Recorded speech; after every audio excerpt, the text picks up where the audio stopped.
Hey everyone, Happy New Year. It's Emmanuel. Just wanted to say Happy New Year on behalf of the Zavaios family. Hopefully everyone is having an amazing day today. Some of you guys, friends or clients of mine, are in different countries and you're already celebrating New Year's, so you're saying, Emmanuel, you're late. But I just wanted to share with you two things that kind of caught my attention. I recently heard a pastor say that really what is the difference between 2018 and 2019? All it is really, if you think about it, it's just a number. And a lot of people think that the person that was mean to you and toxic to you isn't going to be waiting for you in 2019 with a crowbar tapping on your window. The reality is that it is what it is that life is going to happen to us next year. There's going to be a lot of ups and downs. As Jim Rohn said, here's the forecast for the next 5 years. You guys ready? Here we go. The next 5 years is going to look very similar to the last 5 years. So I think the main really difference is what you're choosing now to do. And one of the things for sure I want to kind of implement, something that I learned from Peaceful Warrior, is that, you know, when they're climbing up that huge mountain and they're talking and having a great time, talking about philosophy, you know, the Socrates and the main character, the most beautiful part is when he said, well, here we are, you know, and the young student was looking for something special. He says, I think you're ready to see what's up in the mountain. I think you're ready to see the big, you know, the big shebang, something that was going to be like cosmically, intelligently, the most craziest thing he's ever seen, because he's been a student from this guy Socrates for a while. Here, this is what he's been waiting for. And he goes up that mountain, and then obviously, what does he see? He shows him, he says, you know, what is it? He's like, the flower. Please don't tell me it's the flower. Or please don't tell me it's this. And then Socrates says, it's the rock.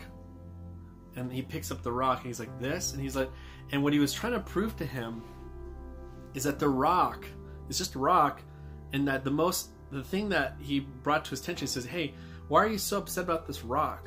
What about all that fun we just had coming up the mountain? And then he told him, he says, I get it. It's not the location, it's the journey. And in 2019, one of the things that I'm committed to, no matter how busy I get, no matter how crazy things get, no matter, you know, all the catastrophes that happen, all the great blessings that happen, I think one of the main things I'm going to keep doing and working on myself is to make sure that I enjoy the journey. Because tomorrow, we don't know if we have it. You know, I look at my sons and I always look at them and I always say, man, I'm going to really miss that little voice of his. And the reason why I say that is because I don't know if I'll see tomorrow. I don't. And I think we're missing it, guys.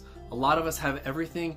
Everything is in a different up and down kind of season right now. Some things are not where you want it to be situation-wise. Some people are not where you want it to be physical-wise, the way you look. Some of you guys are not in the relationship that you're at. It's not, everything is kind of what they call, in my work, is lost, not feeling grounded. There's a lot of things up in the air.